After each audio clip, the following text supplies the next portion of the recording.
அனைவருக்கும் வணக்கம். இன்றைக்கி நம்ம 7th ஸ்டாண்டர்ட் மேக்ஸில் டேர்ம் 1ல் சாப்டர் 4 பார்க்க போகிறோம். நேர் மற்றும் எதிர் விகிதங்கள் அதை பற்றி பார்க்க போகிறோம். Direct and inverse proportion. Okay, நம்ம கொஷின்ஸ் போகிறதுக்கு முன்னாடி ஃபஸ்ட்டு இன்ட்ரொடக்ஷன் பார்த்துடலாம். நேர் விகிதம், டைரக்ட் ப்ரொபோர்ஷன், அதாவது நேர் விகிதம்னா எப்படி இருக்குன்றத இந்த எக்ஸாம்பிள்ஸ் வச்சு பார்க்க போகிறோம்.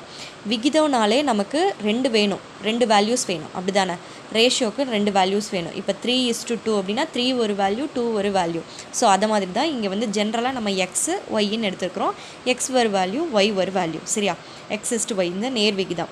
ஓகே, நேர் விகிதத்துக்கு எக்ஸாம்பிள்ஸ் இருக்குது. அதை வச்சு நேர் விகிதன்றதை நம்ம எப்படி புரிஞ்சுக்கலாம். ஃபஸ்ட்டு வந்து மாணவர்கள் இருக்குது, அப்புறம் ஆசிரியர்கள். அதாவது மாணவர்களின் எண்ணிக்கை அதிகமாக இருந்தால் ஆசிரியர்களின் எண்ணிக்கையும் அதிகமாக இருக்கும். இப்போ மாணவர்கள் குறைவாக இருந்தாங்கன்னா ஆசிரியர்களும் குறைவாக இருப்பாங்க. அதுதான் ஸ்டூடெண்ட்ஸ் இன்க்ரீஸ் ஆனால் டீச்சர்ஸும் இன்க்ரீஸ் ஆவாங்க. அப்போ எக்ஸ் இன்க்ரீஸ் ஆனால் ஒய்யும் இங்கே என்ன ஆகுது? இன்க்ரீஸ் ஆகுது. இதுதான் நேர் விகிதம். எக்ஸ் இன்க்ரீஸ் ஆனால் ஒய்யும் இன்க்ரீஸ் ஆகும். சப்போஸ் எக்ஸ் வந்து டிக்ரீஸ் ஆனால், எக்ஸோட வேல்யூ வந்து குறைஞ்சிச்சின்னா ஒய்யும் குறைவும். இதுதான் எக்ஸு குறைஞ்சா ஒய் குறை. இதுதான் நேர் விகிதம் அப்படின்ட்டு சொல்லுவோம். அதுக்கு எக்ஸாம்பிள்ஸ் பார்க்கலாம், அப்போ புரியும். செகண்ட் ஒன், வேலையாட்கள், ஊதியம். இப்போ ஒர்க்கர்ஸ் அதிகமாக இருந்தாங்களா அவங்களுக்கு கொடுக்குற வேண்டிய வேஜஸும் அதிகமாக இருக்கும், ஊதியமும் நம்ம அதிகமாக கொடுக்கணும். நெக்ஸ்ட்டு தங்கும் விடுதி மாணவர்கள், உணவு. இப்போ ஒரு ஹாஸ்டலில் வந்து ஸ்டூடெண்ட்ஸ் அதிகமாக இருந்தாங்கன்னா அவங்களுக்கு தேவையான ஃபுட்டும் நமக்கு அதிகமாக தேவைப்படும், குறைவாக இருந்தால் குறைவாக தேவைப்படும். நெக்ஸ்ட்டு தூரம், தொலைவு, நேரம். இப்போ நம்ம வந்து அதிக தூரத்துக்கு போனோன்னா அதிக நேரம் எடுத்துக்கும், குறைவான தூரத்துக்கு போனோன்னா குறைவான நேரத்தில் நம்ம போயிடலாம். ஸோ அதுதான் இங்கே டிஸ்டன்ஸு, டைமு. அதாவது இங்கே என்ன கொடுத்துருக்குறாங்கன்னா லாஸ்ட் பாயிண்ட்டு, இரு அளவுகளும் சீராக அதிகரித்தல். ஒன்று இரு அளவுகளும் சீராக அதிகரித்தல் அல்லது குறைதல் அப்படின்னு சொல்லியிருக்கிறாங்க. Both quantities increase R degrees. So இதுதான் நேர் விகிதம். நேர் விகிதம்னா ஒன்றும் இல்லை, ஒரு வேல்யூ கூடுச்சுன்னா இன்னொரு வேல்யூவும் கூடும். அதான் எக்ஸு கூடுச்சுன்னா ஒய்யும் இன்க்ரீஸ் ஆகும். எதிர் விகிதம், இன்வர்ஸ் ப்ரொபோர்ஷன். எக்ஸு ஒய் விகிதம்னாலே நம்ம இப்போ தான் பார்த்தோம் 2 வேல்யூஸ் இருக்கணும். ஸோ இது எதிர் விகிதம் அப்படின்னா நேர் விகிதம் என்னாகும்? ஒன்று கூடுச்சுன்னா இன்னொன்று கூடும், குறைஞ்சிச்சுன்னா குறையும். இது வந்து அப்படி இல்லை, அப்படியே ஆப்போசிட்.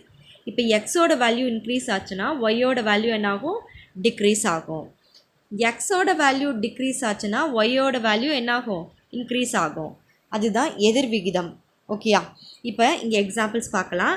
வேலையாட்கள், நாட்கள்னு இருக்குது. ஒர்க்கர்ஸ், இப்போ ஒர்க்கர்ஸ் வந்து குறைவாக இருக்கிறாங்க, கொஞ்சம் பேர் தான் ஒர்க் பண்ணுறாங்க. ஒரு பில்டிங் ஒர்க் பண்ணுறாங்கன்னா கொஞ்சம் பேர் தான் பண்ணுறாங்க அப்படின்னா நிறைய டேஸ் எடுத்துக்குவாங்க அந்த பில்டிங்கை முடிக்கிறதுக்கு.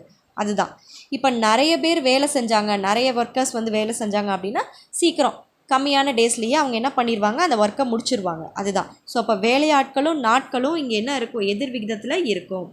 சரியா? நெக்ஸ்ட்டு வேகம், நேரம்.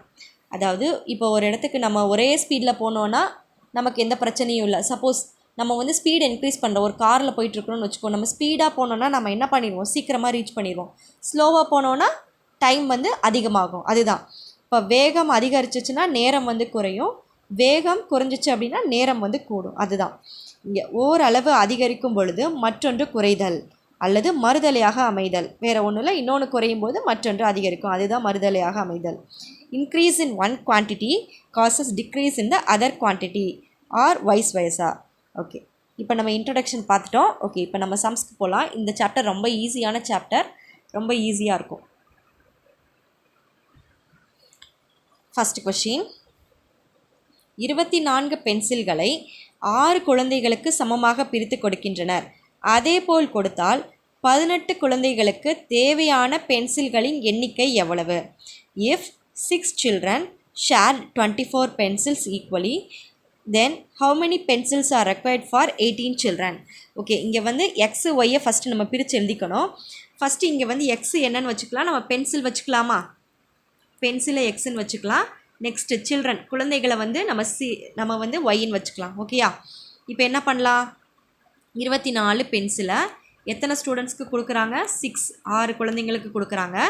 அப்போ 18 குழந்தைங்களுக்கு எவ்வளோ கொடுப்பாங்க? அப்போ இது நமக்கு தெரியாது, எத்தனை பென்சில்ஸ் கொடுப்பாங்க அப்படின்றது தெரியாது. ஸோ இது எக்ஸ்ன்னு வச்சுக்கலாம். ஸோ அப்போ இங்கே என்ன ஆகும்? இங்கே வந்து குழந்தைகள் வந்து அதிகரிக்கிறாங்க அப்படின்னா இங்கே பென்சிலும் என்ன ஆகும்? இந்த இடத்துல அதிகரிக்கும். ஸோ இதை நம்ம இப்போ நேர் விகிதம் அப்படின்னா ரொம்ப சிம்பிள். நேர் விகிதம் அப்படின்னா கிராஸ் மல்டிப்ளை பண்ணணும், அவ்வளோதான். இப்போ இந்த 18 இந்த 24ஓட மல்டிப்ளை பண்ணணும், ஈக்குவல் டு நெக்ஸ்ட் இந்த எக்ஸை இந்த 6ஓட மல்டிப்ளை பண்ணணும். இப்போ இந்த ஈக்குவேஷன் எப்படி வரும் அப்படின்னா ஃபஸ்ட்டு எக்ஸ் இன்ட்டு 6ஆ, so x into 6 equal to 24 into 18. அதாவது நேர் விகிதம் அப்படின்னா நாம் கிராஸ் மல்டிப்ளை, அவ்வளோதான். நேர் விகிதம் அப்படின்னா கிராஸ் மல்டிப்ளை, இதை மட்டும் மறந்துடவே கூடாது. ஸோ இது தெரிஞ்சிச்சுன்னா நம்ம ஈஸியாக போட்டுடலாம். இப்போ கிராஸ் மல்டிப்ளை பண்ணிட்டோம். இப்போ நம்ம எக்ஸோட வேல்யூவை கண்டுபிடிக்கணும். ஓகே, எக்ஸோட வேல்யூ எப்படி கண்டுபிடிக்கிறது? இங்கே எக்ஸுக்கு பக்கத்தில் 6 இருக்குது. 6 வந்து மல்டிப்ளிகேஷனில் இருக்குது. ஸோ அதை டிவைட் பண்ணலாம். So 24 into 18 divided by 6. இப்போ நம்ம மல்டிப்ளை கேன்சல் பண்ணோன்னா 3 டைம்ஸ் வரும். ஸோ 24 இன்ட்டு 3 72 வரும். ஓகேயா, இந்த ஆன்சர் எங்கே இருக்குன்னா ஆப்ஷன் பியில் இருக்குது. இந்த ஆன்சர் ஆப்ஷன் பியில் இருக்குது. So option B is the correct answer. Second question, 15 அட்டைகளின் மொத்த எடை 50 கிராம் எனில் அதே அளவுடைய 2.5 கிலோகிராம் எடையில் எத்தனை அட்டைகள் இருக்கும்? If 15 chart papers together weight 50 grams, how many of the same type will be there in a pack of 2.5 kilogram? Okay, first நம்ம எழுதிக்கலாம். ஃபஸ்ட்டு வந்து கார்ட்ஸ், அட்டைகள், கார்ட்ஸுன்னு நம்ம சீன் போட்டுக்கலாம். நெக்ஸ்ட்டு இதை வந்து வெயிட்டுன்னு எழுதிக்கலாம். சரியா, அப்போ 15 அட்டையோட வெயிட் என்னது? 50 கிராம்ஸ்ன்னு வந்திருக்கு. So 50 grams. நெக்ஸ்ட்டு வந்து எத்தனை அட்டைன்னு தெரியாது. ஸோ அதை எக்ஸ்ன்னு வச்சுக்கலாம். அது வந்து எவ்வளவு? 2.5 கிலோகிராம்.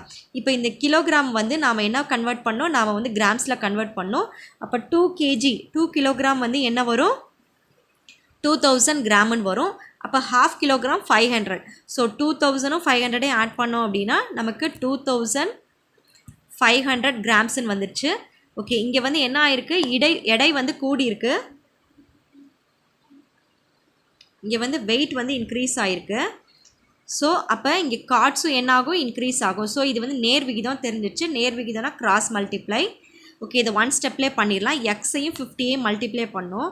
ஸோ அப்போ எக்ஸோட வேல்யூ கண்டுபிடிக்கும் போது இந்த 50 வந்து இந்த பக்கம் வரும்போது டிவிஷனில் வந்துடும். ஸோ அப்போ 2500 நம்ம டேரெக்டாக 1 ஸ்டெப்லேயே பண்ணிடலாம். Into 15 divided by 50. ஓகேயா, இப்போ நம்ம என்ன பண்ணலாம்? டிவைட் பண்ணிடலாம். ஸோ 50 0 0 கேன்சல் ஆயிரும். Next 150 1 5 is 5 3 5s are 15. இப்போ 3 இன்ட்டு 250 இங்கே இருக்குது. ஸோ அப்போ 3 இன்ட்டு 250 என்ன வரும்? 750 வரும். 3 இன்ட்டு 250 என்ன வரும்? 750. ஸோ 750 கிராம்ஸ் வருது. So sorry 750 cards. So 750 cards இருந்தால் தான் என்ன வரும்? 2.5 கிலோகிராம் வரும். So option C is the correct answer. Third question, Anbu 2 note புத்தகங்களை ரூபாய் 24க்கு வாங்கினார். அவர் அதே அளவுள்ள 9 நோட்டு புத்தகங்களை வாங்க எவ்வளவு பணம் தேவைப்படும்? அன்பு bought 2 notebooks for ₹24. How much money will be needed to buy 9 such notebooks? ஓகேயா, இங்கே நோட்புக்ஸு. ஓகே, நோட்புக்ஸ் என்னன்னு வச்சுக்கலாம். அப்புறம் மணி அமௌண்ட்டை வந்து ஏன்னு வச்சுக்கலாம். சரியா, 2 நோட்புக்ஸை எவ்வளோக்கு வாங்குறாங்க? 24 rupeesக்கு வாங்குறாங்க. அப்போ 9 நோட்புக்ஸ் எவ்வளோ ஆகும்? எக்ஸ் நமக்கு தெரியாது. ஸோ எக்ஸ்ன்னு வச்சுக்கலாம். ஸோ இங்கே வந்து நோட்புக்ஸோட எண்ணிக்கை வந்து அதிகமாகுது. அப்போ அதனுடைய அமௌண்ட்டு என்ன ஆகும்? அதிகமாகும். ஸோ அப்போ இது வந்து நேர் விகிதம், டைரக்ட் வேரியேஷன். ஸோ அப்போ என்ன பண்ணணும்? நம்ம கிராஸ் மல்டிப்ளை பண்ணணும். இப்போ எக்ஸ் இன்ட்டு 2 எக்ஸ் இன்ட்டு 2 நம்ம டேரெக்டாக ஒரே ஸ்டெப்பில் பண்ணிடலாம்.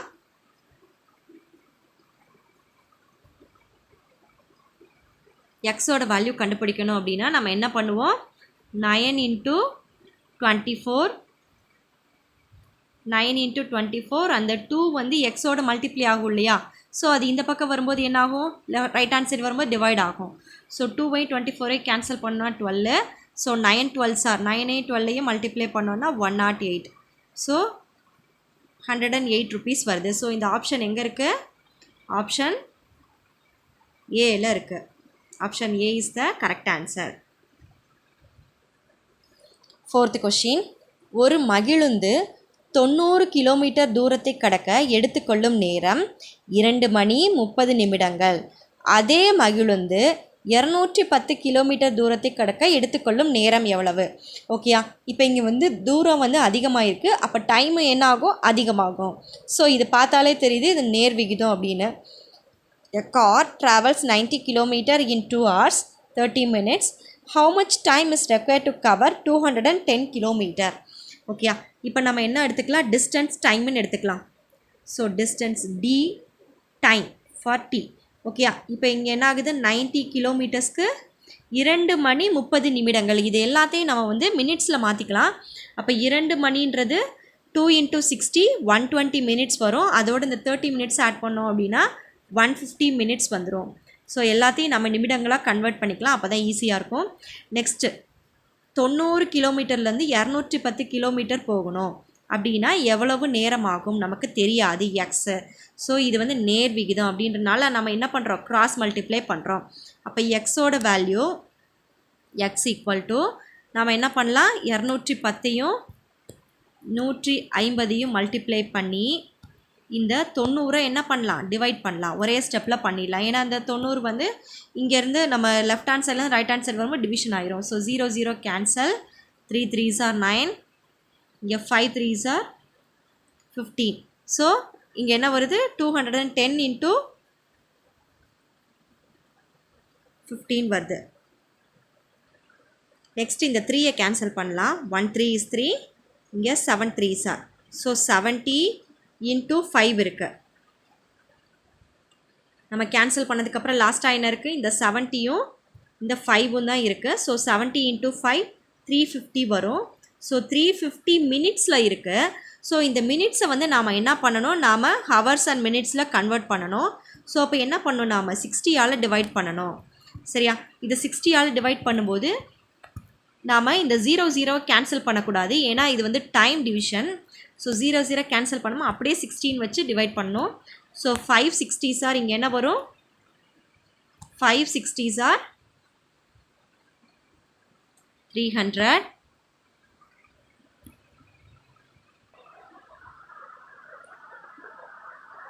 ஸோ இதை சப்ட்ராக்ட் பண்ணோம் அப்படின்னா 50.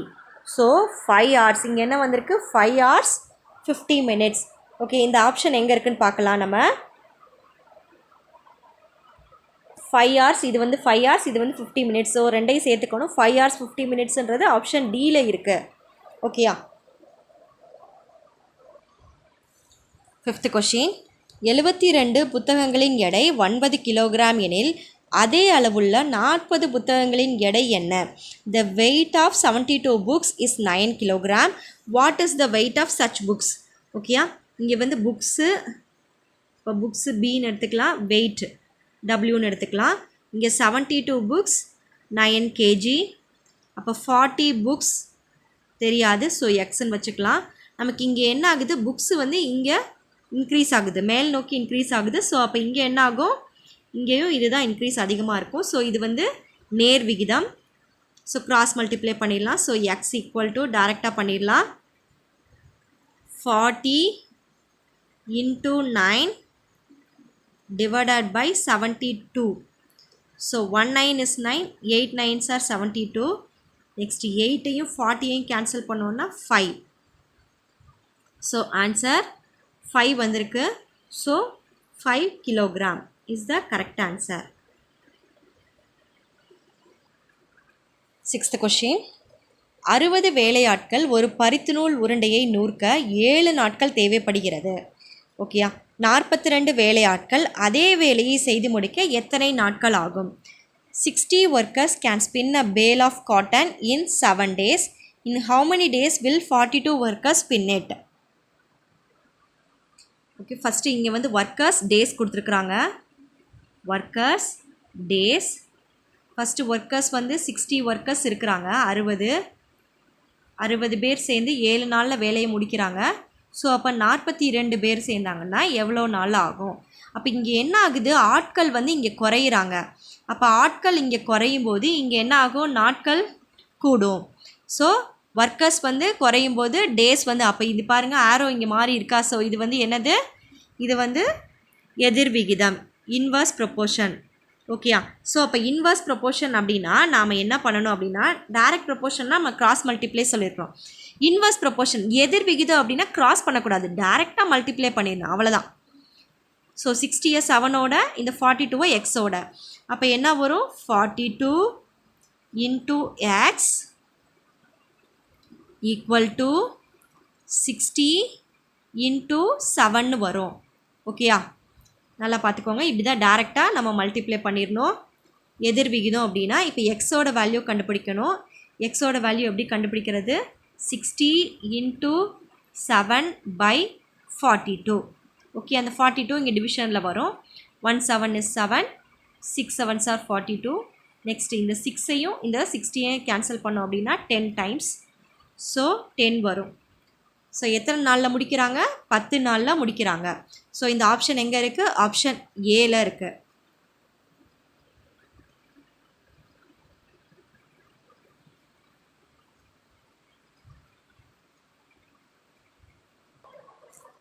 Seventh question.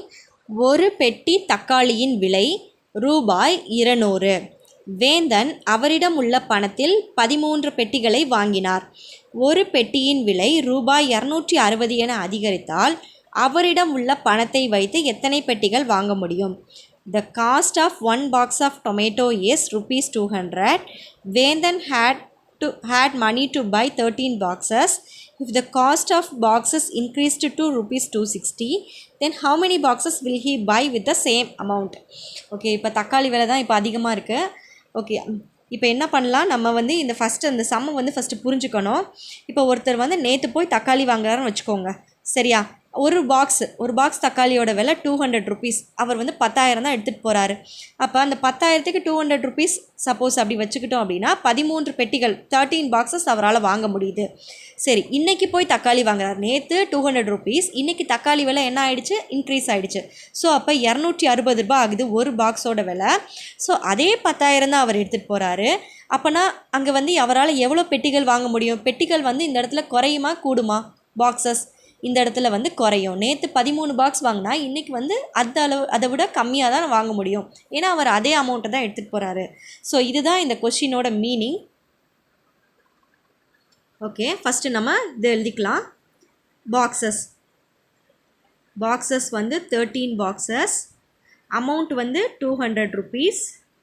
ஃபஸ்ட்டு நமக்கு எத்தனை பாக்ஸ் வாங்கியிருக்கிறாரு இன்றைக்கி அப்படின்றது தெரியாது. ஆனால் அமௌண்ட் வந்து 260 ருபீஸ் இன்க்ரீஸ் ஆகிருக்கு. ஸோ அமௌண்ட் வந்து இன்க்ரீஸ் ஆனால் பாக்ஸஸ் வந்து என்னாகும்? குறையும். ஸோ அப்போ இது வந்து எதிர் விகிதம். ஸோ அப்போ என்ன பண்ணலாம்? எதிர் விகிதம்னா நம்ம டேரெக்டாக மல்டிப்ளை பண்ணோம், அவ்வளோதான். ஸோ எக்ஸ் இன்ட்டு 260, நம்ம எக்ஸோட வேல்யூவை டேரெக்டாக ஃபைண்ட் அவுட் பண்ணலாம். X into 13 into 200, 13 into 200 divided by 260. எக்ஸோட 260 மல்டிப்ளை ஆகும், அது ரைட் ஹேண்ட் சைடு வரும்போது டிவிஷனில் வந்துடும். ஸோ 0 0 கேன்சல் ஆகிடும். 13 1 13s ஆர் இங்கே 2 13s ஆர் 26. இப்போ இந்த 2வையும் இந்த 200ஐயும் இந்த 20ஐயும் கேன்சல் பண்ணோம் அப்படின்னா 200 இல்லை, சாரி 20 கேன்சல் பண்ணோம் அப்படின்னா என்னாகும்? 10 வந்துடும். So answer 10 boxes. ஸோ நேற்று வந்து 13 பாக்ஸஸ் வாங்கினார். அதே அமௌண்ட்டுக்கு இன்றைக்கி அவரால் என்ன பண்ண முடியுது? 10 பாக்ஸஸ் தான் வாங்க முடிஞ்சுது. 8th question. ஒரு குழிவட்ட 10 இயந்திரங்கள் 60 நாள்கள் எடுத்துக்கொள்கின்றன. அனைத்து இயந்திரங்களும் ஒரே வேகத்தில் வேலை செய்கின்றன எனில் 30 இயந்திரங்கள் அதே குழியை வெட்ட எத்தனை நாட்கள் ஆகும்? It takes 60 days for 10 machines to dig a hole. Assuming that all machines work at the same speed, how long will it take 30 machines to dig the same hole? அதாவது ஒரு மிஷின் வச்சுருக்கிறாங்க. அந்த மிஷின் வந்து speed வந்து சேம்னு சொல்லியிருக்காங்க. ஏன்னா speed increase ஆனால் நம்ம வந்து கன்ஃபியூஸ் ஆயிடுவோம்.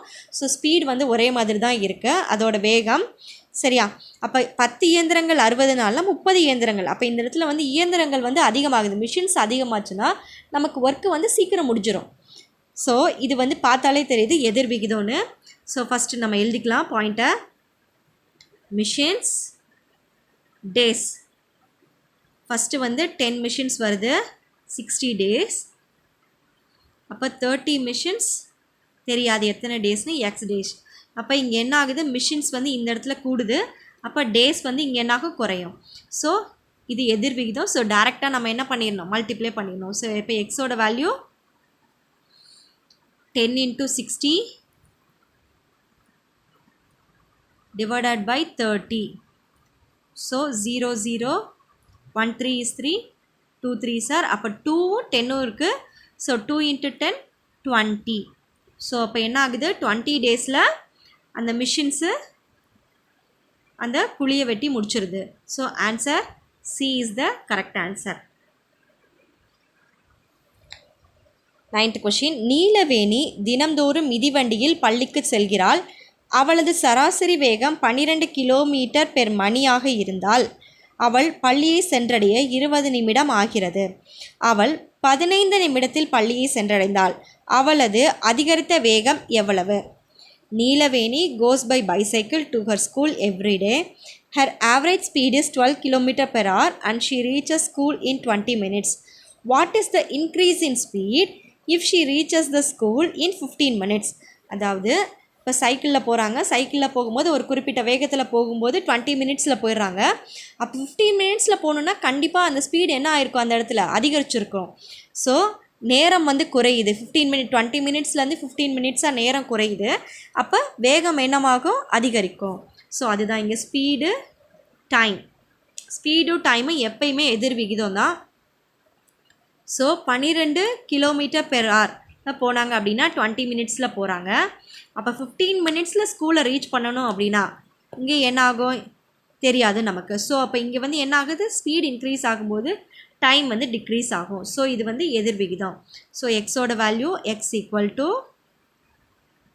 12 into 20 divided by 15. 4 5s are 20, 3 5s are 15. So இந்த 3ஐயும் இந்த 12ஐயும் கேன்சல் பண்ணலாம். 1 3 is 3, இங்கே 4. ஸோ 4 into 4ன்னு வந்திருக்கு. So 4 4s are 16. So 16 kilometre per hour. So இந்த ஆன்சர் எங்கே இருக்குன்னு பார்க்கலாம். Answer option B.